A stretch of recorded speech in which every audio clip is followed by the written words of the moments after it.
Covid ಮಹಾಮಾರಿಯ ನಡುವೆಯೂ ಕೂಡ ಅರಮನೆ ನಗರಿ ಮೈಸೂರು ಹೊಸ ವರ್ಷದ ಆಗಮನಕ್ಕೆ ಸಕಲ ರೀತಿಯಲ್ಲೂ ಕೂಡ ಸಜ್ಜಾಗ್ತಿದೆ.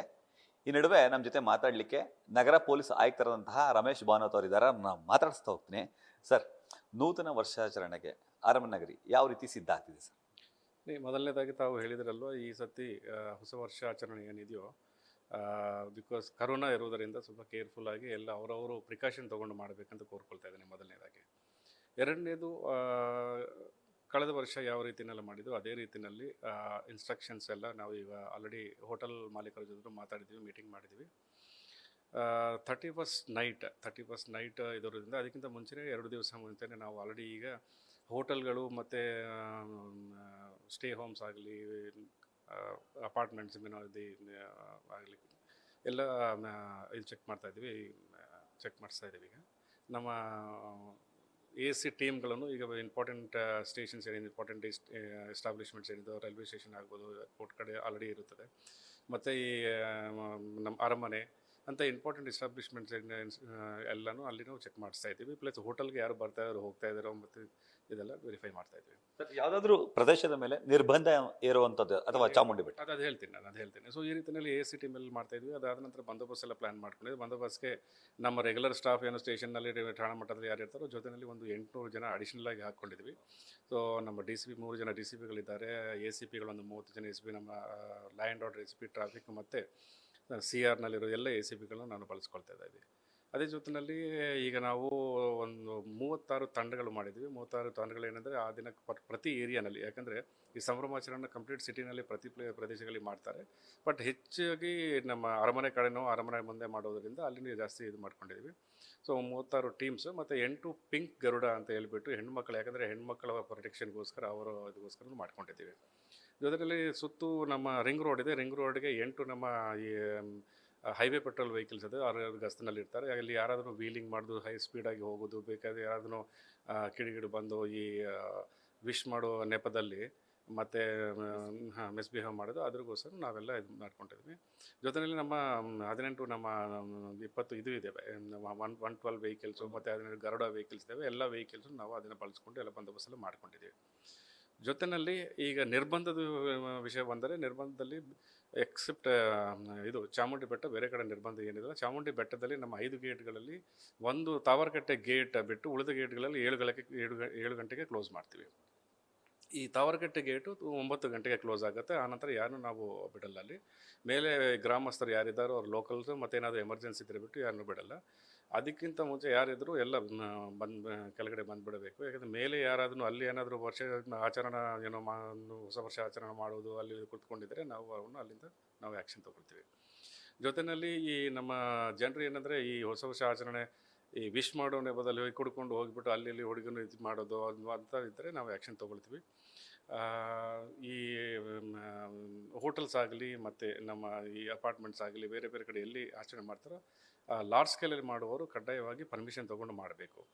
ಜೊತೆಯಲ್ಲಿ ಸೌಂಡ್ ಏನಿದೆ, ನಾವು ಡಿ ಜೆ ಬ್ಯಾನ್ ಇದೆ, DJಗೆ ಪರ್ಮಿಷನ್ ಕೊಡ್ತಾ ಇಲ್ಲ. ಬಟ್ ಸೌಂಡ್ ಯಾವುದು ಸೌಂಡ್ ಹಾಕ್ಕೊಳ್ತಾರೋ ಆ ಧ್ವನಿವರ್ಧಕ ಇದುಗಳು ನಾವು ಆ ಸೀಮಿತ ಆ ಏರಿಯಾ ಯಾವ ಅಪಾರ್ಟ್ಮೆಂಟ್ ಇದ್ರೆ ಅಪಾರ್ಟ್ಮೆಂಟಲ್ಲೇ ಸೌಂಡ್ ಬರೋ ರೀತಿಯಲ್ಲಿ, ಒಂದು ಹೋಟೆಲಲ್ಲಿ ಮಾಡಿದ್ರೆ ಹೋಟೆಲಲ್ಲಿ ಹೊರಗಡೆ ಯಾರು ಕೇಳಬಾರ್ದು, ಯಾರಿಗೆ ಡಿಸ್ಟರ್ಬ್ ಆಗಬಾರ್ದು ರೀತಿಯಲ್ಲಿ ಹಾಕೋಬೇಕಂತ ಇದು ಮಾಡ್ತಾ ಇದ್ವಿ. ಕಾಲಾವಧಿ ನಿಗದಿ ಏನಾದರೂ ಮಾಡಿದ್ರೆ ಸರ್? ಕಾಲಾವಧಿ 12 ಗಂಟೆವರೆಗೆ ಮಾಸಾಚರಣೆ. 12 ಗಂಟೆಗೆ ಬಿಶ್ ಮಾಡ್ತಾ ಇರೋದ್ರಿಂದ ನಾವು 12 ಗಂಟೆವರೆಗೆ ಏನು ಸರ್ವಿಸು, ಲಿಕ್ಕರ್ ಆಗಲಿ ಏನಾಗಲಿ ಎಲ್ಲಿ ಪರ್ಮಿಷನ್ ಕೊಟ್ಟಿದ್ರೆ ಊಟ ಆಗಲಿ ಮಾಡಬೇಕು. 1 ಗಂಟೆಗೆ ಕಂಪ್ಲೀಟ್ ಕ್ಲೋಸ್ ಆಗಬೇಕು. 1 ಗಂಟೆಗೆ, ಯಾಕಂದರೆ 12ಇಂದ 1 o'clockವರೆಗೆ ಇವರು ಈ ಆಚರಣೆ ಮಾಡಿಕೊಂಡು ಮತ್ತೆ ಮನೆಗೆ ಹೋಗಲಿಕ್ಕೆ ಅಂತ ಒಂದು 1 hour ಟೈಮ್ ಎಕ್ಸ್ಟ್ರಾ ಕೊಟ್ಟಿದ್ವಿ. ಬಿಕಾಸ್ ಲಾಸ್ಟ್ ಇಯರ್ನು ಹಂಗೆ ಮಾಡಿದ್ವಿ. 1 ಗಂಟೆ ನಂತರ ರೋಡ್ ಮೇಲೆ ಯಾರು ಅನಾವಶ್ಯಕವಾಗಿ ಓಡಾಡಿದರೆ ಮಾತ್ರ ಅವ್ರ ಮೇಲೆ ಆ್ಯಕ್ಷನ್ ತೊಗೊಳ್ತೀವಿ. ಸರ್, ಚಾಮುಂಡಿ ಬೆಟ್ಟಕ್ಕೆ ನಿರ್ಬಂಧ ಅಂತ ಹೇಳಿದ್ರಿ ಸರ್. ಜನವರಿ 1ನೇ ತಾರೀಕು ಎಷ್ಟೊತ್ತಿಗೆ ಅದು ನಿರ್ಬಂಧ ತೆರವು ಆಗುತ್ತೆ ಸರ್? ಮಾರ್ನಿಂಗಿಂದ ನಾರ್ಮಲ್ ಮಾರ್ನಿಂಗಿಂದ ಇದಾಗುತ್ತೆ. ನಾವು ನೈಟ್ ಏನಂದರೆ ಸಾಯಂಕಾಲ, ಯಾಕಂದರೆ ಸುಮಾರು ಜನ ಏನಾಗುತ್ತೆ ಆ ರೋಡ್ಗಳೆಲ್ಲ ಪಕ್ಕದಲ್ಲಿ ಈ ಫಾರೆಸ್ಟ್ ಏರಿಯಾ ಇದೆ, ಅಲ್ಲಿ ಹೋಗಿ ಆಚರಣೆ ಮಾಡ್ಕೊಂತ ಸುಮಾರು ಜನ ಹೋಗೋಕ್ಕೆ ಸಾಧ್ಯತೆ ಇರುತ್ತೆ. ಸೊ ಅದಕ್ಕೋಸ್ಕರ 7 o'clockಗೆ ಬೇರೆ ಗೇಟ್ಗಳು ಕ್ಲೋಸ್ ಮಾಡಿ 9 o'clockಗೆ ಮೇನ್ ಗೇಟ್ ಯಾವತ್ತು ತಾವರಕಟ್ಟೆ ಮೇನ್ ಗೇಟ್ ಇದೆ, ಮೇನ್ ರೋಡು, ಅದನ್ನು ಕ್ಲೋಸ್ ಮಾಡ್ತೀವಿ.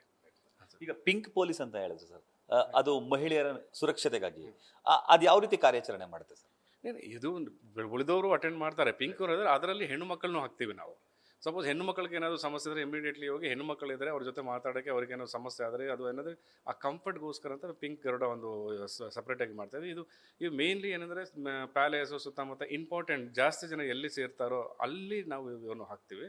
ಸೊ ಇವರು ಅಟೆಂಡ್ ಮಾಡ್ತಾರೆ.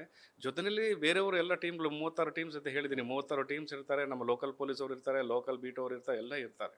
ಇದೇನಂದರೆ ಸ್ವಲ್ಪ ಪಿಂಕ್ ಅಂದರೆ ಸ್ವಲ್ಪ ಹೆಣ್ಣು ಮಕ್ಕಳಿಗೆ ರಕ್ಷಣೆಗೋಸ್ಕರ ಅಂತ ಮಾಡ್ತಾ ಇದ್ದೀವಿ. ಅರಮನೆಯಲ್ಲಿ ಸರ್ ಮಾಗಿ ಉತ್ಸವ ನಡೀತಿದೆ, ಅದ್ರ ಜೊತೆಗೆ ಸರ್ ದೀಪಾಲಂಕಾರದ ಜೊತೆಗೆ ಅವತ್ತು ಸಿಡಿಮದ್ದು ಪ್ರದರ್ಶನ ಕೂಡ ಇದೆ 12 ಗಂಟೆಗೆ.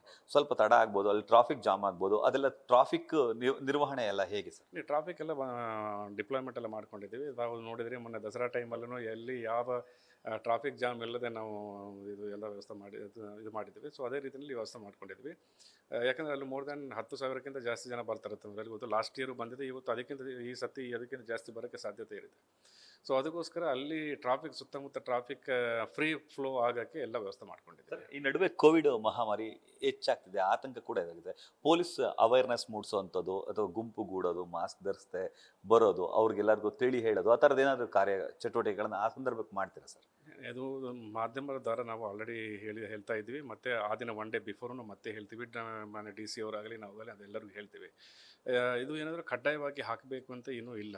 ಏನಂದರೆ ಅದು ಅಡ್ವೈಸರಿ ಇದೆ, ನಾವು ಅಡ್ವೈಸ್ ಮಾಡ್ತೀವಿ. ಜೊತೆಯಲ್ಲಿ ನಮ್ಮ ಪೊಲೀಸ್ ಸ್ಟಾಫ್ ಯಾರು ಕೆಲಸ ಮಾಡ್ತಾರೋ ಆ ದಿನ ರಾತ್ರಿ, ಯಾಕಂದರೆ ನಾವು ಜನರ ಮಧ್ಯದಲ್ಲಿ ಹೋಗಿ ಕೆಲಸ ಮಾಡಬೇಕಾಗುತ್ತೆ, ನಾವು ಕಡ್ಡಾಯವಾಗಿ ಹಾಕೋಬೇಕಂತ ನಮ್ಮವ್ರಿಗೆ ಹೇಳ್ತಾ ಇದ್ವಿ. ಯಾಕಂದರೆ ಅದು ಪೊಲೀಸ್ ಅವ್ರಿಗೂ ಬಂದರೂ ಅದು ಪ್ರಾಬ್ಲಮ್ ಆಗೋದ್ರಿಂದ ಎಲ್ಲರೂ ಹಾಕ್ಕೊಳ್ಳಿ ಅಂತ ನಾವು ಅದು ಸಪ್ಲೈನೂ ಮಾಡ್ತಾಯಿದ್ವಿ ನಮ್ಮ ಸ್ಟಾಫ್ಗೆ.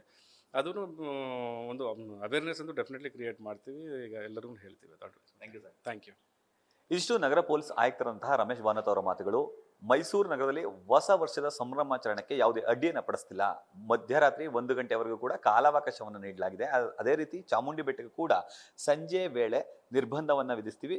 ಜನವರಿ 1ನೇ ತಾರೀಕು ಎಂದಿನಂತೆ ಕಾರ್ಯಚಟುವಟಿಕೆಗಳು ಇರ್ತವೆ, ಸಾರ್ವಜನಿಕರು ಸಹಕರಿಸಿ ಎಂಬ ಮಾತನ್ನ ಹೇಳ್ತಾರೆ. ಜೊತೆಗೆ ಕೋವಿಡ್ ಮಹಾಮಾರಿಯನ್ನು ತಡೆಗಟ್ಟುವ ನಿಟ್ಟಿನಲ್ಲಿ ಪೊಲೀಸರು ಕಡ್ಡಾಯವಾಗಿ ಮಾಸ್ಕ್ ಅನ್ನು ಧರಿಸ್ತಾರೆ. ಸಾರ್ವಜನಿಕರು ಕೂಡ ಮಾಸ್ಕ್ ಅನ್ನು ಧರಿಸಿ ಕೋವಿಡ್ ಅನ್ನ ದೂರ ಇರಿಸಿ ಎಂಬ ಕಿವಿ ಮಾತನ್ನು ಕೂಡ ಹೇಳ್ತಿದ್ದಾರೆ. ಕ್ಯಾಮರಾ ಪರ್ಸನ್ ವಿನಯ್ ಜೊತೆ Ravi Pandavapura, news first Mysuru. News first ನಿರ್ಭೀತಿಯಿಂದ ನಿಮ್ಮ ಪರವಾಗಿ.